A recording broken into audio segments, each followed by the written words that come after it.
सभी को जय मसीह की। क्या आप सच में परमेश्वर का वचन पढ़ते हैं?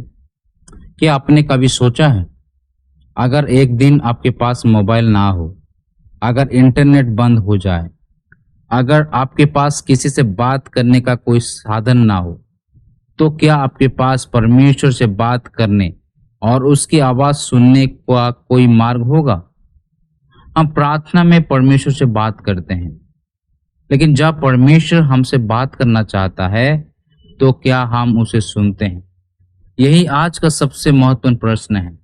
क्या हम सच में परमेश्वर का वचन पढ़ते हैं, या फिर हमारी बाइबल केवल रविवार को चर्च में ही खुलती है? क्या हम परमेश्वर के वचन को अपने जीवन की आवश्यकता समझते हैं, या केवल एक धार्मिक पुस्तक? आज हम जानेंगे परमेश्वर का वचन क्या है, हमें इसे क्यों पढ़ना चाहिए, इसे कैसे पढ़ना चाहिए, कब पढ़ना चाहिए, और जब हम वचन पढ़ते हैं और मानते हैं तो हमारे जीवन में क्या होता है। प्रिय भाई और बहनों, हो सकता है आज परमेश्वर आपको किसी बड़ी समस्या का समाधान देने से पहले आपको अपने वचन की ओर वापस बुला रहा हो सकता है आपकी समस्या यह नहीं कि परमेश्वर बोल नहीं रहा, समस्या यह है कि हम सुन नहीं रहे हैं। पहला जो प्रश्न है, परमेश्वर का वचन क्या है? दूसरा तीमुथियुस 3:16 कहता है, संपूर्ण पवित्र शास्त्र परमेश्वर की प्रेरणा से रचा गया है। बाइबल केवल मनुष्य द्वारा लिखी गई पुस्तक नहीं है, ये परमेश्वर का प्रेरित वचन है। इसके द्वारा परमेश्वर हमें बताता है कि वो कौन है, हम कौन है, हमारा जीवन का उद्देश्य क्या है, पाप क्या है, उद्धार क्या है, और हमें कैसे जीना चाहिए। यूहन्ना सुसमाचार उसका 17:17 कहता है, तेरा वचन सत्य है। इस संसार में बहुत सारी आवाजें हैं, लोगों की आवाज है, समाज की आवाज है, इंटरनेट की आवाज है, हमारे अपने मन की आवाज है, लेकिन इन सभी आवाजों के बीच एक आवाज ऐसी है जो कभी झूठ नहीं बोलती, परमेश्वर के वचन की आवाज। इसलिए बाइबल को केवल पढ़िए मत, उसे सुनिए। जब आप वचन पढ़ते हैं तो पूछिए, हे प्रभु, आज तू मुझसे क्या कह रहा है। दूसरा जो प्रश्न है, हमें परमेश्वर का वचन क्यों पढ़ना चाहिए। मत्ती रचित सुसमाचार उसका 4:4 में यीशु ने कहा, मनुष्य केवल रोटी ही से नहीं परंतु हर एक वचन से जो परमेश्वर के मुख से निकालता है जीवित रहेगा। आप अपने शरीर को भोजन देते हैं, लेकिन आपकी आत्मा को क्या दे रहे हैं? हम रोज खाना खाते हैं, मोबाइल देखते हैं, सोशल मीडिया देखते हैं, समाचार सुनते हैं, लेकिन क्या हम अपनी आत्मा को परमेश्वर का वचन देते हैं? जिस प्रकार बिना भोजन के शरीर कमजोर हो जाता है, उसी प्रकार परमेश्वर के वचन के बिना हमारा आत्मिक जीवन कमजोर हो जाता है। भजन संहिता 119:105 कहता है, तेरा वचन मेरे पांव के लिए दीपक और मेरे मार्ग के लिए उजियाला है।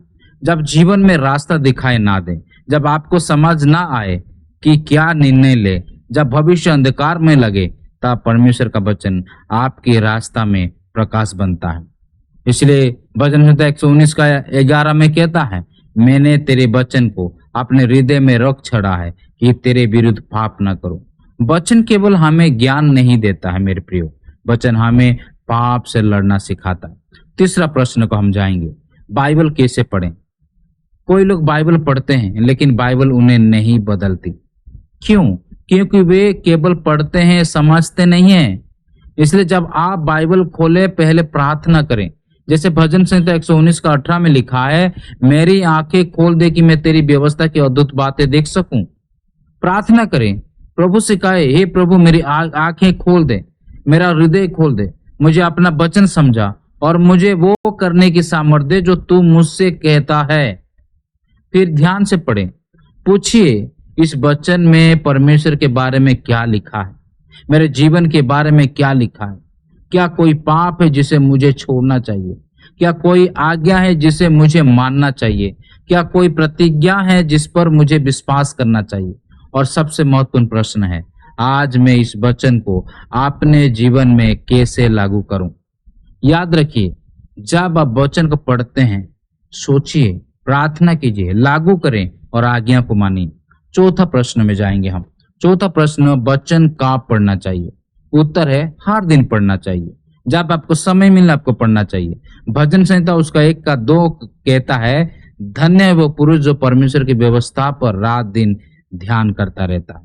सुबह उठकर वचन पढ़िए, दिन की शुरुआत परमेश्वर के साथ कीजिए, रात को सोने से पहले वचन पढ़िए, लेकिन केवल अच्छे समय में नहीं। जब आप दुखी हो वचन पढ़िए, जब आप अकेले हो वचन पढ़िए, जब आप बीमार आए वचन पढ़िए, जब आर्थिक समस्या आए वचन पढ़िए, जब परिवार में समस्या आए, परेशानी है, वचन को पढ़िए, जब कोई आपको धोखा भी दे वचन पढ़िए, और जब शैतान आपको प्रलोभन दे तब भी वचन को याद कीजिए। यीशु ने भी प्रलोभन के समय परमेश्वर के वचन का उपयोग किया। इसलिए याद रखिए, जिस वचन को आप आज शांति के समय अपने हृदय में रखेंगे, वही वचन काल संकट के समय आपको संभालेगा। और 5वां प्रश्न है, वचन पढ़ने से क्या होगा?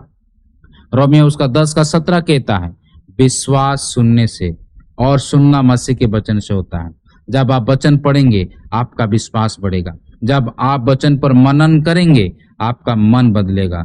जब आप वचन को लागू करेंगे आपका जीवन बदलेगा। और जब आप वचन की आज्ञा मानेंगे आप मसीह के सच्चे शिष्य बनेंगे। लेकिन यहाँ एक महत्वपूर्ण बात यह है, केवल बाइबल पढ़ना पर्याप्त नहीं है। याकूब 1:22 कहता है, वचन पर चलने वाले बनना है। और केवल सुनने वाला ही नहीं।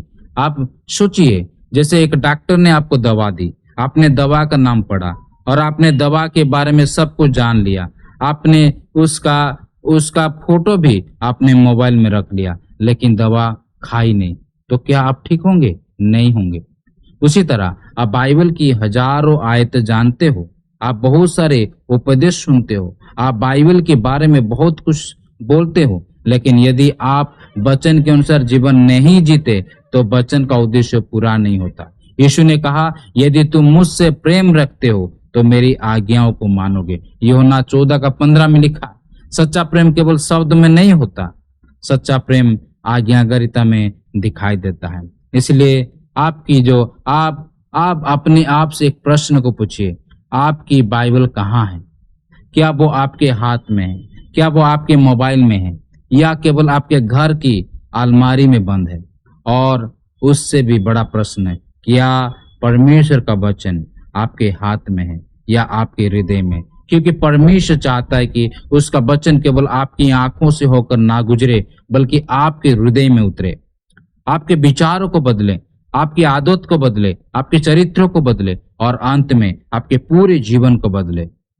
आज से एक निर्णय लीजिए, मैं हर दिन परमेश्वर का वचन पढ़ूंगा, मैं उसे समझने का प्रयास करूंगा, मैं उस पर मनन करूंगा, मैं उसे अपने जीवन में लागू करूंगा, और सबसे महत्वपूर्ण, मैं परमेश्वर के वचन की आज्ञा मानूंगा। याद रखिए, वचन पढ़ो ताकि तुम जानो, वचन समझो ताकि तुम बुद्धिमान बनो, वचन पर मनन करो ताकि वो तुम्हारे हृदय में उतरे, वचन को लागू करो ताकि तुम्हारा जीवन बदले, और वचन की आज्ञा मानो ताकि तुम यीशु मसीह के सच्चे शिष्य बनो। प्रिय भाई और बहनों, आज परमेश्वर आपको बुला रहा है।